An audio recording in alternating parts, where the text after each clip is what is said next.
Hey, everybody, welcome back to another conversation for communities creating belonging. And we're really going to play up this concept of belonging today, you guys, because we have the amazing Yogesh here who wrote an amazing book called Digital Belonging. And so what we're going to talk about today is this concept of belonging, the concept of showing up on digital, and how we can merge some of these relationshipy type things when it comes to creating digital belonging. And we're going to talk about communities, and we're going to talk about workplaces, and we're going to talk about all the things as long as we have time. So, as a reminder, I want you guys to remember that you are part of the conversation. So, if you guys are joining us live, please share your thoughts, comments, questions, insights in the chat with us. We would love to hear where you're at in terms of your conversation with digital belonging. So let's get this kicked off, shall we? Let's start with introductions. For those of you who don't know me, I am Tracy Borison. I am a personal branding coach, and I'm all about people trying to find ways to bring authenticity to all parts of their life, which includes work. And whether you are a entrepreneur and you're creating your own work environment, or you are going to work every day, or you're a leader who is creating spaces for people to have work experiences, there is more room for us to be more authentic when it comes to going to work.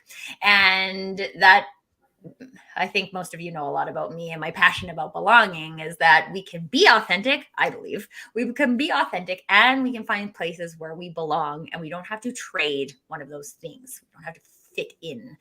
And so when I met Yogesh, I was like, yes, we need to have this conversation, because I still think that we create this weird separation between belonging and the digital landscape. And so we're going to explore that for you guys today. Yogesh, would you like to introduce yourself and tell us a little bit about why you wrote the book, Digital Belonging? Thank you so much, Tracy, for having me on your show. And thank you for calling me amazing. I'm just a normal person, but thank you so much for the kind words. Um, Hi, everyone. I'm Yogesh. I identify myself as a techie. I've been in tech business for a very long time. First as a software engineer, then as a product manager. I think I've worked in the tech industry for 18 years. I've built products that are used by a lot of people in the world. I'm so happy for that, actually. Uh, I quit my job 2 months ago, so I'm no longer a tech employee. I'm an entrepreneur now. I run consulting, helping organizations and leaders to bring belonging in their workplace. I also released my book, Digital Belonging, very recently. I actually received the first physical copy yesterday. I don't believe in gods except shipping gods. They have been so kind. And the book came right on time. Here it is. Uh, it's unreal to have this book here. There are, it's just looks different and fantastic. And for those who like some visual things, there are illustrations. This actually summarizes the chapter. Every chapter is summarized visually. It's very nice little things that one of my friends was able to put together. I'm so happy with this. So let's talk about digital belonging.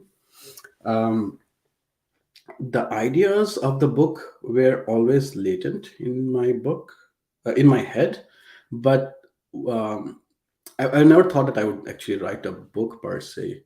Right? It was more a question of, okay, I'm having fun at work. I'm not having fun at work. Why am I not having fun at work? Right? So I used to live and work in Switzerland, and probably around 8 years, probably the best time of my professional life in terms of having relationship with my colleagues. I can just give you an example. My boss was a French guy, French Tunisian guy. He used to invest so much in his direct reports personally, right? So once he learned that I cannot ski, I'm living in Switzerland, I cannot ski. So made a personal vision, and he invited me back, like to his family ski trip, and personally taught me skiing. Right? That's how much he cared. Right? So that was the environment where I was in, and it was an amazing environment. Right? So obviously, I would literally like kill for that guy. Like do whatever he asked me to do. Right? So that was my experience back there in Switzerland, and that is the bar, a pretty high bar that I set. From there on, every employer I judge by that bar, right? When I moved to the US, I've had like hit and misses, and sometimes I have not enjoyed the work. And so I actually enjoy the work itself. I enjoy working. It's just that something was amiss, and I was not sure what that was. Right? And when I had unfortunately some extremely negative experiences, extremely toxic workplaces, that's when I first of all I couldn't even recognize what was happening. Uh, Typically those harassments or other things happens in traditionally what we call underrepresented minorities. Although I don't like those terms at all, but for the sake of argument, I'm in Silicon Valley, by the way. I come from you could call it elite pedigree, because I've been you know uh, student of the best engineering school in India, best engineering school in Europe, ETH Zurich, and almost the best in MBA at UC Berkeley, right? So, and plus I'm Indian. There's a lot of Indian people here in Silicon Valley, and there's no way I am an underrepresented minority here in the Bay Area, but it still happened, and it happened because of the power differential. I ended up in such a situation where there was a lot of power differential, and unfortunately, in these cases, certain actors decided to abuse the power, right? And so much so that I've been hired to do my best work in the company, but I just couldn't really function, even though I tried to, right? And that hurt me quite a bit also, because I personally set a very high bar for performance also, right? And that's that that's how the book started, right? I wanted to really understand what is happening. So I was in a situation where I was like, okay, I need to change jobs and go to another company.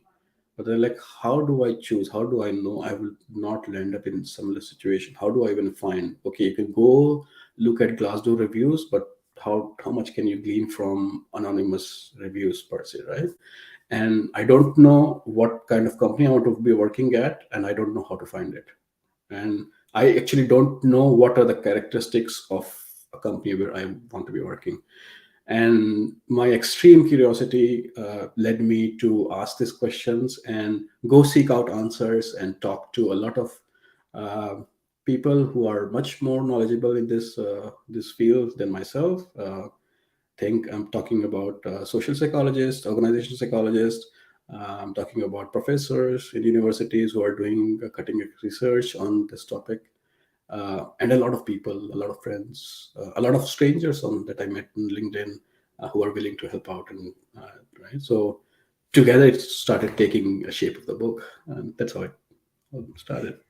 Yeah, and I think I would love to hear from you in the audience as well. I think there's probably a lot of people who feel those types of feelings at work, and I really loved how you said how I was hired to do my best work, but I couldn't do my best work.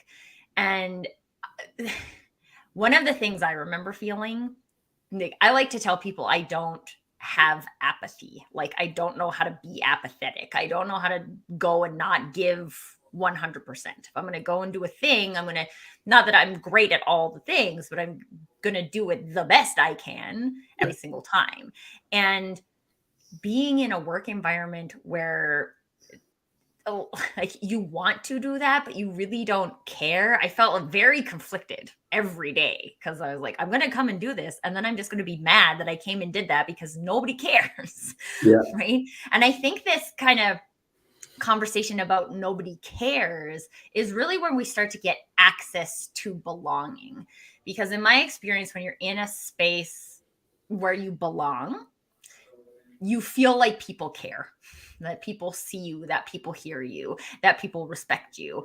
And it's not in all of the spaces. So, Yogesh, from your journey, what were some of those? So you started asking the question, what were some of the things that you started to see, that you started to explore in terms of what are some of these routes or paths to finding belonging at work? sure. So, like you mentioned, At the very high level, belonging is really about feeling that you're part of the tribe, really, right? So, like we evolve, we have always evolved to hunt together, and it has, I think, not more than like 50,000 years since we moved to like farming and other stuff, right? So, frankly, we have not had much chance to evolve to go everything do by all by ourselves, like be individuals.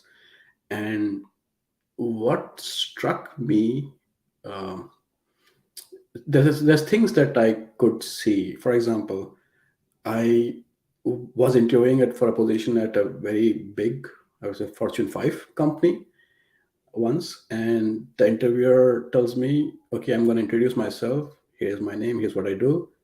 By the way, you don't need to introduce yourself. I've seen your CV. Let's just get to." And she said it twice. I'm like, so it's gonna be transactional only, right? So right there, like everything goes downhill, right? Because I do not like to be just a nameless person who is just gonna answer some questions and it's a completely transactional, right? Then there are other things. Once I was in a Zoom call, senior executive, we are all the staff is there, and they're like planning for the entire year, and it was remarkable. It was just the senior executive was talking for like 8 hours on a Zoom call, and like putting stuff like here's the tasks, here are all the tasks, making a spreadsheet, and then the entire meeting is this. People are just watching a spreadsheet, looking at a spreadsheet for 8 hours. I'm not kidding. This really happened, and he's just putting tasks there and then names of the people, and those people are not in the meeting, so they are just assigned. And assignment is like, okay, this guy, he doesn't have enough job, right? So let's assign 12% of his time on this task and another 13% on this task and things like that, right? And the poor guy is not even there, right? And this is how uh, and you can imagine these tasks probably require collaboration, right? Eventually, so eventually these people are supposed to figure out how to collaborate, because for my 13% I may need your 10% or whatever, right? So it's uh, here I really understood that when we call people human resources, we are really treating them as resources, and we're not treating them as human, right? Might as well like remove the word human, right? Just call resources, right? And that's about it. And it's incredibly dehumanizing, I felt, to be treated that way. um, I personally hated it. And I had another thing, right? Whenever I, as an individual, if I'm seeking, changing jobs just because there's a higher compensation, things like that, then essentially I become a mercenary myself, and I am almost feeling that I'm dehumanizing myself, right? So that was the realization for me, and then I started questioning everything, right? For example, the entire individualistic society, and like if you go in a company, there's always individual performance appraisals, individual promotions, stocks, bonuses, and things like that, which is super weird because by definition company is a set of people that have come together to achieve a common mission, and they're supposed to work together, right? But then we do performance appraisals and remove the bottom 10% lower performing and things like that. And since there's like only one promotion available per team, that's why people are like, okay, planning, scheming, competing against each other in a single team and things like that. And like, oh my god, this is insane. Like, who came up with this shit? Right? Sorry for that, but this is insane, right? So I was like, no, no. We should be doing team evaluations and team performance evaluation, if you put it right, and let the team handle within themselves who to hire, who to fire, how to like manage the performance. Forget about it, right? I don't want a VP coming and says, okay, I give you bonus, I give you bonus, and things like that. Bugger off, right? Like just let the team manage and give the outcomes. What are the outcomes are we trying to derive as a team, right? So, and then this had this added advantage is that if this is a very close knit team that is working well together for a common purpose, that is what I call a community. Community is a group of people that is working towards a shared vision, a common purpose, and who really care about each other. There is no winning alone. there's only winning together. Right? Either the community wins together or it loses together. Right? Well, that's never a thing, right? And this is something I experienced personally. I love to talk about. It's also in the book. I went to a wilderness expedition in Chile, in Patagonia, and it was a group of 10 people. It was 8 days. We had a target. We had to reach somewhere, traverse the whole mountain range by ourselves. And when we first went out there, there was no humans, no trails, only animals, like nothing, right? And we had no technology, nothing. We were just using the contour paper maps. And me, I'm so directionally challenged. I get lost sometimes using even like Google Map, right? Then turn by the navigation, I get lost with it, right? So just imagine, no Google Maps there, just the paper map and the contour map. It says that there's supposed to be river there. I think it was an old map, and I don't see any river there. Where the hell am I? Right? Kind of that kind of situation.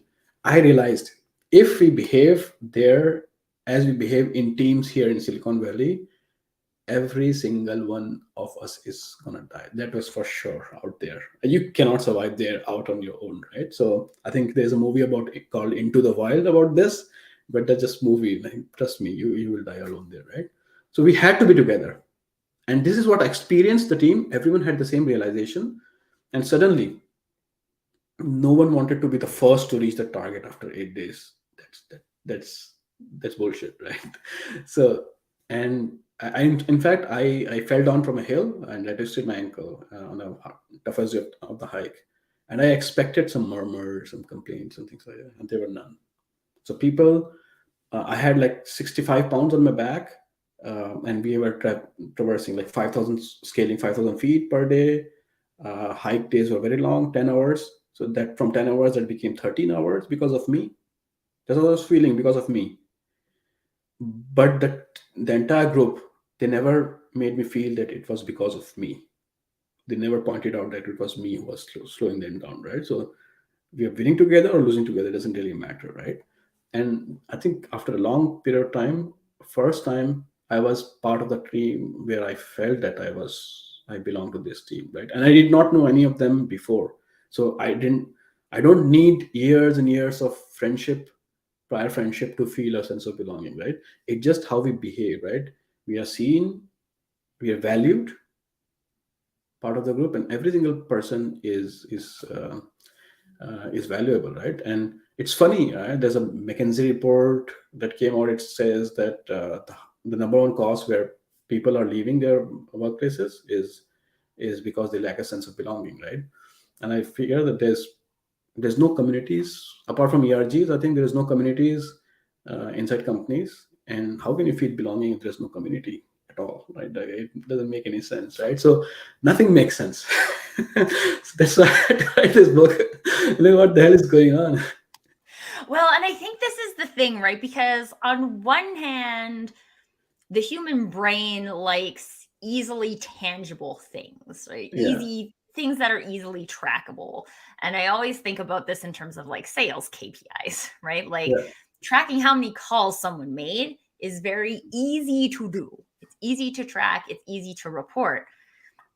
But all the important things like, did you have a conversation and they felt connected to another human, right? Like we don't measure that. And part of it is because we don't really know how to measure the human experience. We just know how to feel the human experience. And so, and for so long, feelings have been a thing that I mean, I have background in corporate as well, that you leave at the door and you come and do your work, which is what a robot can do. But a human can't actually do that, right? So coming into a place where you're being told, if you're having any kind of feelings besides happiness today, I don't want to hear about it. You're not going to feel seen and heard. Right? It can't happen. And we don't have a lot of practice from a corporate perspective. And like, quite honestly, even from an entrepreneurial perspective, if you have a background in corporate work, you don't even, now you're the only business owner and you're creating all these things and you're not considering how you feel about them because your old work environment didn't consider how you feel about them. And so, what are some of the things that you would say, Yogesh, are a good starting point for people to get into the conversation about including belonging as a goal, as a KPI, as something that we're looking at when we come to work every day? I think excellent question. I think you're absolutely right. How people are feeling uh, is a function of so many things. Their personal situations, their colleagues. That's true. No one is happy all the time. Absolutely true. And um, what I think what yeah. Yeah. I Thank mean, you so and much. this is what we're talking about here, right? Is about Yeah, exactly. how can we intentionally Right. bring So belonging to work? one thing I realize is that even measuring someone how someone is feeling is so hard. I looked at all the things, right? I think it's almost self-reported and assessments and things like that.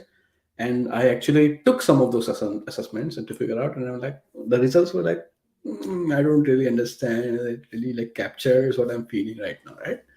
So instead of um, measuring the outcome that much, what I thought would be much better to focus on the controllables or the leading indicators of what kind of situation at work do we create such that when people are in this situation or this environment, they automatically feel a sense of belonging and things like that, right? So that's what I focus at, right? So I'll give you a small example. Um, and I think I have to say this.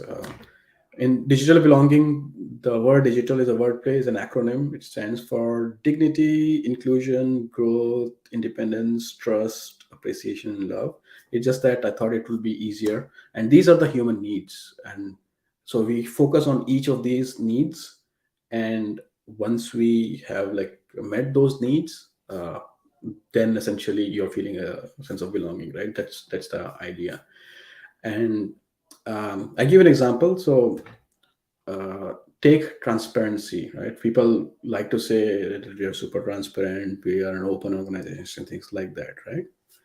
But what really happens though is there are senior executives that will, you were, I think you're a senior executive yourself, you probably know this, that they like to take decisions and then announce. Suddenly you get an email, hey, we have decided this, the elders, the wise have met and decided that we have taken this decision and blah, blah, blah. And people are just wondering, oh God, and goddesses, thank you so much for your mercy and telling us what you think, really, right? This is what happens, right? And what is happening behind closed doors, no one knows. And a lot of time, business is for those who have not been in senior positions, they don't know that business is very, very turbulent, and maybe executives think that they are shielding people from this information and uncertainty of the business and they will be better off. I think they're doing a disservice, and people really start to panic, and um, a lot of rumors that float naturally because of this, right? So what I'm getting at is when you're feeling so much uncertainty because of because of opacity, then you enter this natural flight and fight or flight response, right? Greater state. And guess what? Your brain doesn't really care about a lot of things. Doesn't make sense. The enterprise and it doesn't make sense, right? But downside of that is if you're feeling in that state, um, if you're alarmed, then you are not really receptive for forming relationships. So your ability to uh, make good relationship goes down, and because of that you're not having social connection, you start feeling lonely. If you start feeling lonely, then you get stressed even further, putting you in this vicious loop of never being able to form, right? So I think 61% of people in the US at workplace are lonely, as per some report. That's a very high number. And this is, by the way, before pandemic. So people, Elon Musk, people coming to the offices, I don't think they are going to form relationships because people were alone even before pandemic when supposedly everything was hunky dory. Right? It was not. Um, so uh, so what we can do is to increase transparency. And I talk about transparency about a lot of things. For example, how do I get promoted over here? I have no idea. Like a lot majority of companies you go and work, probably discretion of the manager, maybe go do some influence some other decision makers and figure it out kind of thing, right? Everyone like you're on your own kind of thing, right? Those kind of things cause a lot of anxiety, right? So there's a lot of opacity around the organizations, and if you remove them and if you show some torchlight, lighten it up a little bit, there's those anxieties go down. This is just one example, right? And people say no, it's not really possible. There's a company called GitLab. It has been all remote company since 2014. They went IPO with $10 billion in 2020. Amazing company. You can actually right now Google and look up their product roadmap. Like right now, there's very few companies on earth. Right? They have a CEO shadow program where employees are lottery by lottery randomly selected. This they shadow the CEO. They attend every single meeting of that CEO for 2 weeks. Right. So the CEO has nothing to hide there. Right. So this is the kind of level of transparency I'm talking about, right? Having everything like roles and responsibilities, who is responsible for, right? I've been into meetings where there are like 20 general managers show up and not a single person makes a decision, right? So we don't know who the decision maker is and things like that, right? So uh, adding more transparency, that's one thing. And I talk about a lot about autonomy, because when autonomy is taken away, both individual and group autonomy, then there's very little that you can, like you talked about authenticity, right? Authenticity is nothing but autonomy of your being, right? You just want to be yourself, and that includes how you dress up, how you show up, how you behave, but also what you think. um, what kind of things do you like to work on, not forcing you to work in a certain way in a certain team. When do you want to work, right? These kind of things, right? Super important. And the last thing I talk about is this community mindset, which we briefly touched upon before, which is just getting rid of this notion that we have to do individual performance evaluation or something like that, right? Just always think of, I need to have a community that is focused on something. For example, innovation. There are like examples of big communities formed inside supposedly old archaic companies like Johnson and Johnson. They had a community of innovation, and then eventually that community started from a very few people. They said that they will do internal TED talks to generate bold ideas internally. Started with like 5 people. In 6 years, it became a community of 29,000 people, and a lot of TED talks after that. There's a lot of people got inspired. They've naturally formed communities, smaller communities around specific ideas. For example, how to cure depression. A lot of people passionate about it because of their personal experiences. They got together. They made new products together, launched in the market, things like that, right? From top down, it's very hard to just say, okay, we are going to innovate, right? Something like that, right? But what I'm talking about is community. When people come together because they're naturally attracted towards a common purpose, they identify with each other much more, and they can be from very different walks of life. They don't have to be same color, same nationality, same language, nothing like that.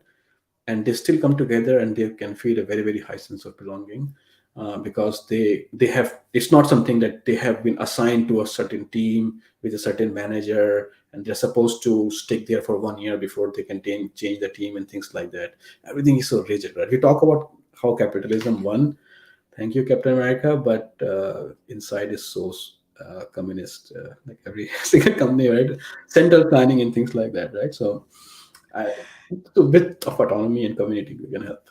Yeah. And so I have one more question, and I know we're going to go a little bit over because of this question, probably. First of Yeah. all, Carol Jean shared a really important point about how the stress of isolation is such a big one, specifically in the autistic community. And ignoring these types of things isn't helpful. It's not helpful to the people. It's not helpful to the business. And one of the things I would love to like wrap up with today is, so let's say you're a company, or even an entrepreneur, or even you're in your job search and you're trying to figure out what type of company is going to give you more autonomy, more community, and have conversations about the isolation. What is one, or what are some questions we need to start asking so that we can start moving from, we're kind of going about doing things with our blinders on because this is the way it's always been done. But now I've decided I want to care about belonging. How can I break down some of those old structures? Um, Based on what we also know about humans, which is some people are super attached to a power dynamic and have big egos and these types of things. So what kind of questions can people start asking from a corporate perspective? And the questions, are these leaders or are these employees, non-employees, individual contributors, or I'm assuming leaders, but correct me if I'm wrong. I, I guess the thing that always kind of stumps me is that I feel like people stay doing things a specific way because it's easy, because it's proven, right?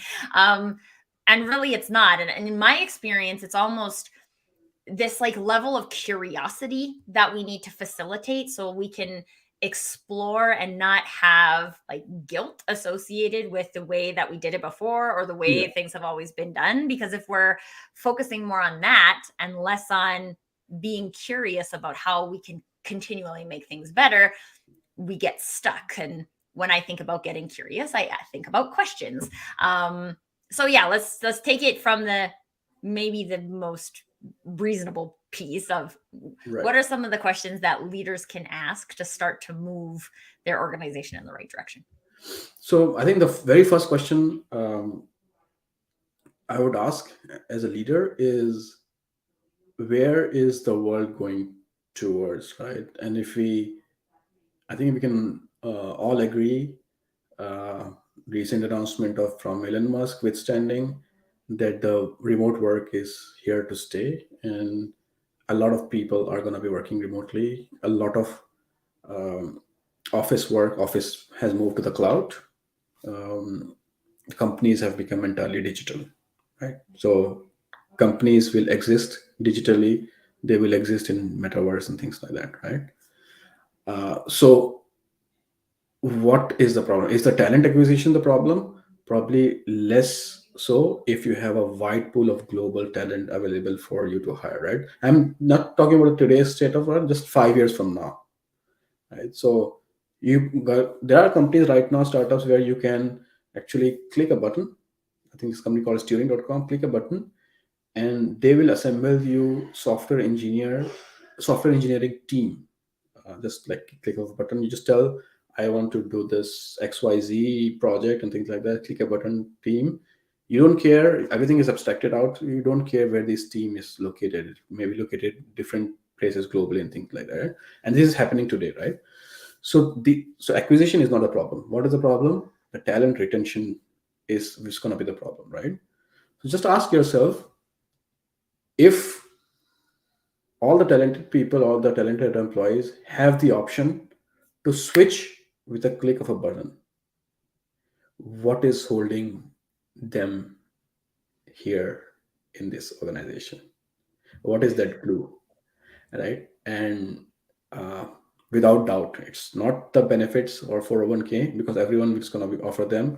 Remove that, keep removing stuff, and you will soon realize that they need to feel that they're part. Then these employees, they belong in this organization. Only then they will stick around, right? So belonging is the glue which will hold these people together in the company. Otherwise they'll just wither away, right? And you start from there, and then you say, okay, now how do I create belonging, right? That's how. But first, the leaders need to be convinced that belonging is something that they should be investing in, not because some other competitors are doing it because it's a nice buzzword these days, but because it's essentially needed for the existence of your company 5 years down the line, right? And yeah, that's what I think. Yeah, I think that like it completely makes sense to me, and it makes me think about the in-office work and the types of things that historically people have thought in that environment that create belonging, right? I always think of the like water cooler chats, right? And if anybody really thought that water cooler chats created belonging, we were wrong. First, it didn't do that, because if that was the case and we all had to go and work from home, we'd already have that relationship with people. And so I think it's just a really great opportunity for us to explore what are these real things that create belonging, because it's not beer Fridays. It's not beer Fridays. Mm. It's not working in the same office. It's creating structures that allow people to feel seen, to feel heard, to know that at some point, like you were saying about your trek, right? At some point, you are going to feel like the weakest link. And Yeah. we're not here to just be like, you are the weakest link. Goodbye. We are here as a team, and the team includes all the links. It's just really interesting because it's so possible, and I'm glad to bring you and your book and all of you guys in the chat here today into this conversation, because the more of us that believe that this is possible, the more we give leaders, corporations, individual employees the opportunity to ask the question, oh, what does that look like for me? And like Carol Jean was saying, I just totally agree with you. We've always done it this way. Mm. Just Blockbuster, people. Blockbuster. I'm just going to turn this into a meme. We don't want to be Blockbuster. Yeah. It's the killer of growth. And we don't want to kill our growth. And Lisa made an important point too about how corporations are changing the rules without asking the people who do the job. And this is actually, I think I was having a conversation with Carol Jean about this, is I worked in a company that had delivery people. Mhm. And the delivery people were not allowed to talk to the vice president. And I was like, I'm sorry, what? I think I was about like 24 or 25 at the time. And even then I was confused. Like, you are the people who have the knowledge, who have the insights, and you're not allowed to share it with a guy who does not drive a truck all day, right? Like, Mhm. it's very confusing. And I think it is like really at the end of the day, like you said, Yogesh, the type of activities or the type of actions we take as people who believe in belonging are listening to everybody for their unique perspective, knowing that they have a unique perspective. Will they have the best idea? Will they have the right answer? I don't know, but they'll have a different perspective than mine, and that can only add value to me. And the more that we start to just have those conversations, give people permission to be themselves because they do have value and legitimately believe that they have value,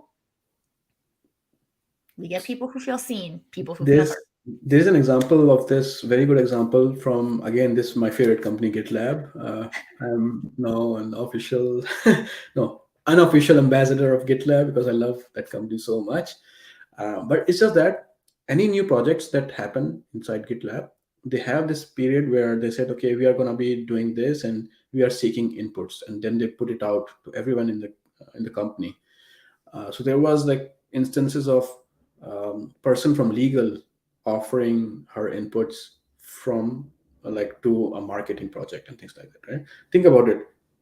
What do legal people know about marketing? And that's a normal state, right? But guess what? They're people too, and they could be creatives, and they might have ideas. You don't never know, right? Because people are seldom one-dimensional, right? They are multifaceted personalities. So they have this structure where any new project, they just seek inputs, and just to not do everything by democracy and direct democracy, and then you never make any decision. They simply say, this person is the directly responsible individual, these are the core team members we are seeking here is like 2 weeks window when you can make your suggestions, and it's up to us to consider those decisions or not, because guess what, we probably know a little bit better because we have been working through this project a lot, but we are still seeking inputs. And if we think that your ideas have merit, we'll definitely consider it and include it or not, right? But the at very least, those people are already feeling seen and heard, right? Because there are things, right? And in some cases, those are sometimes those are like very good ideas are coming out and they are being adopted and implemented, right? And so this is very different way of working, simply because everything goes open, and then they recognize that people want to say things about, because they are, you cannot tell people that you consider take ownership, right? When you say, what does it even mean, take ownership?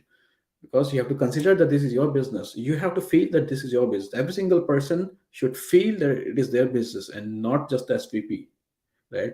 There's a McKinsey report that says senior executives have a high sense of belonging, and not so much the normal employees.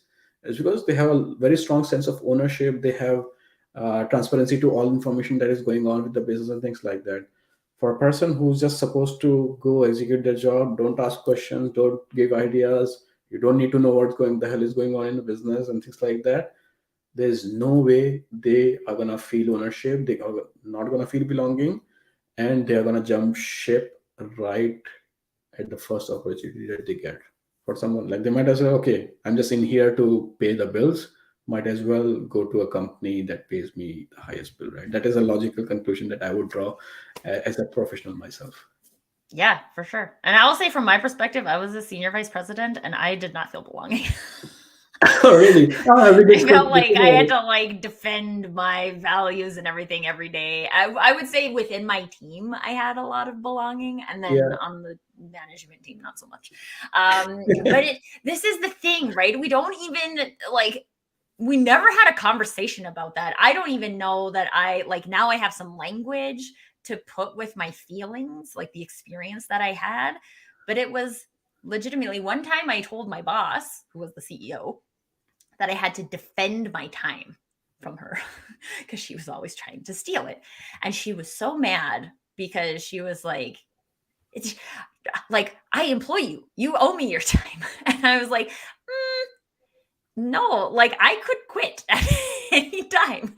I don't, you pay me for what I did. I don't owe you that, right? It's, and even just like, that was a conversation. It was very difficult. That was the type of environment I showed up in every single day. And I felt like I had to defend myself all day, every day. And not only myself, but as a leader, then I have to defend my team, because I don't want them to experience that. So then I became this like weird, like absorption layer where I Hmm. would absorb all of this not belonging and then still try and show up and create belonging for my team.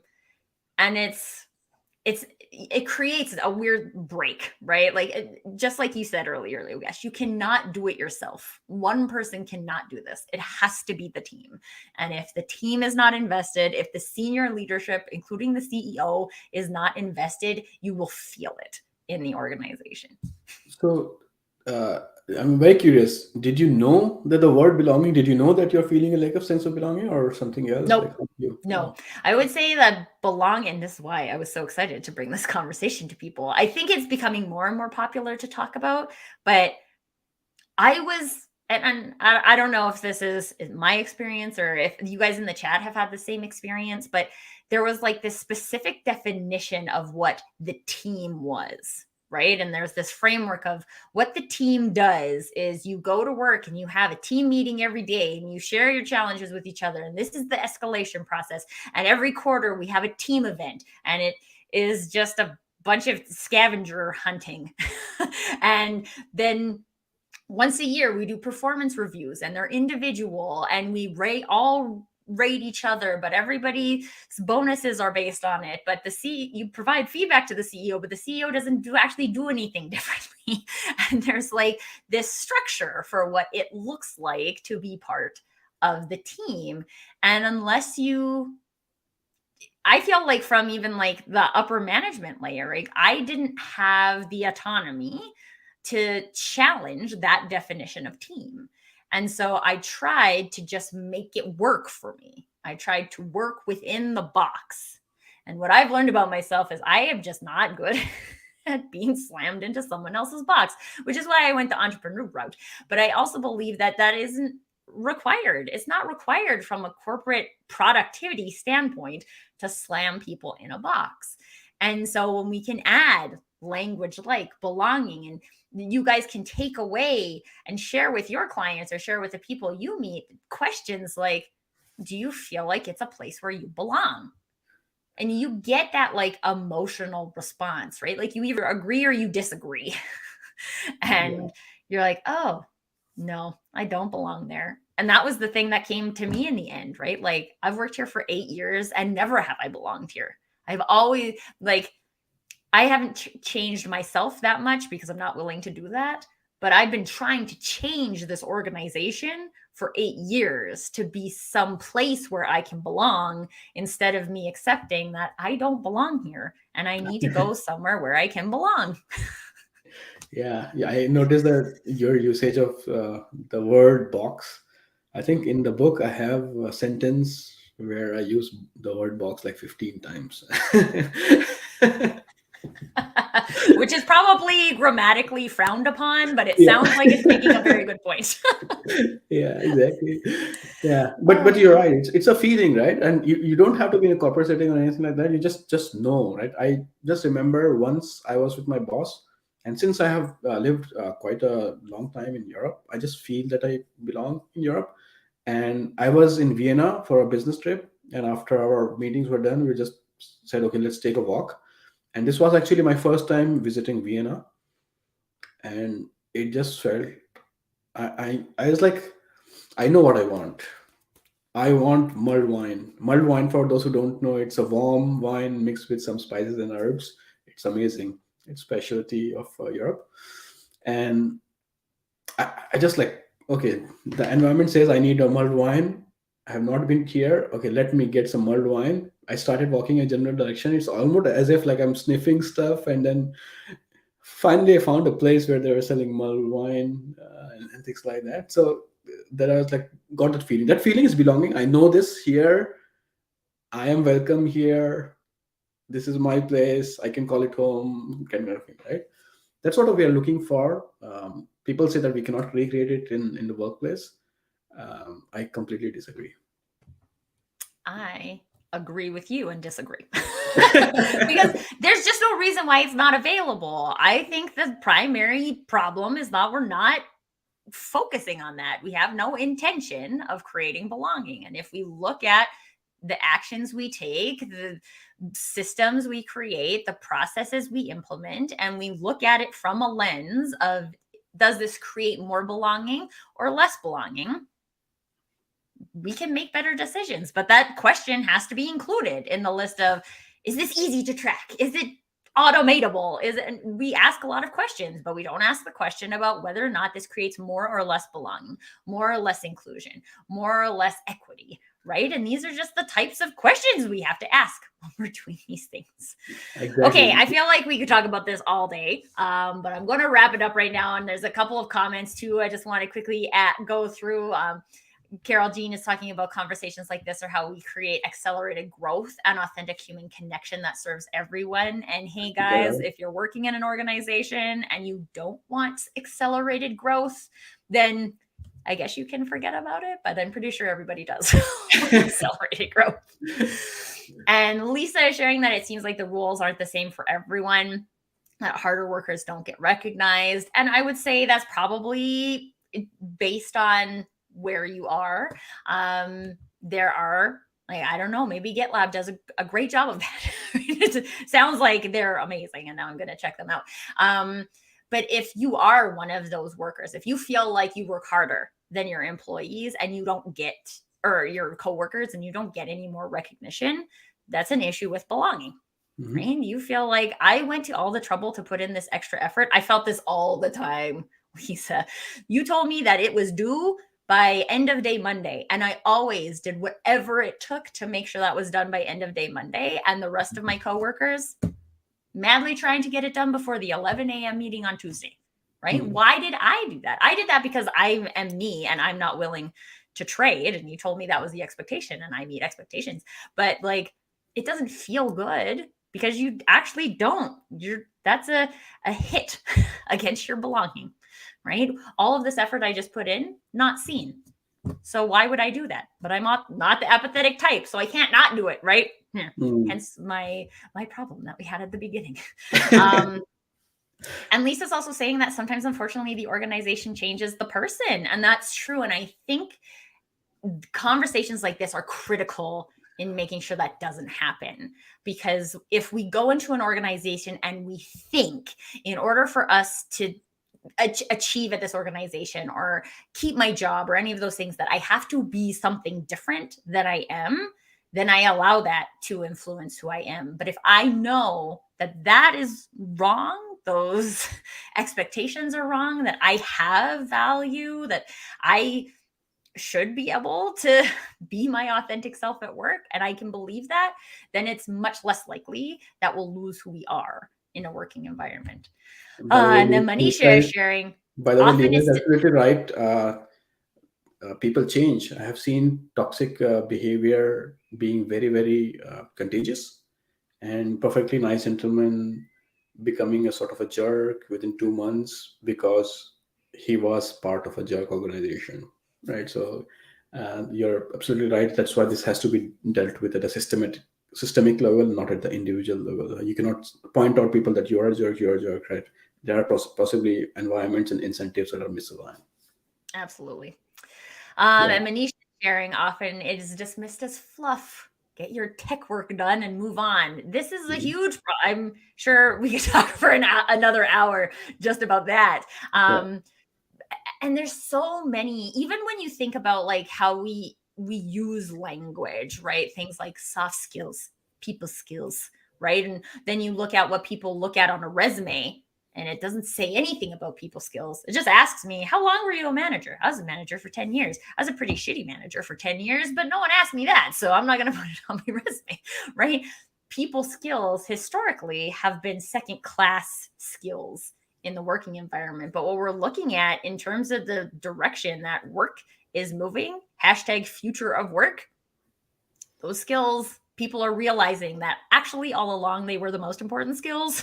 And we probably should talk about them, because what we've done now is we've created an entire generation of Yeah. managers that actually have no people skills. And so we don't have leaders, we have managers, and all of the people who care about the people are in these lower level positions, and they're leaving because they're realizing that their management team doesn't actually care about people. And it's going to take a shift.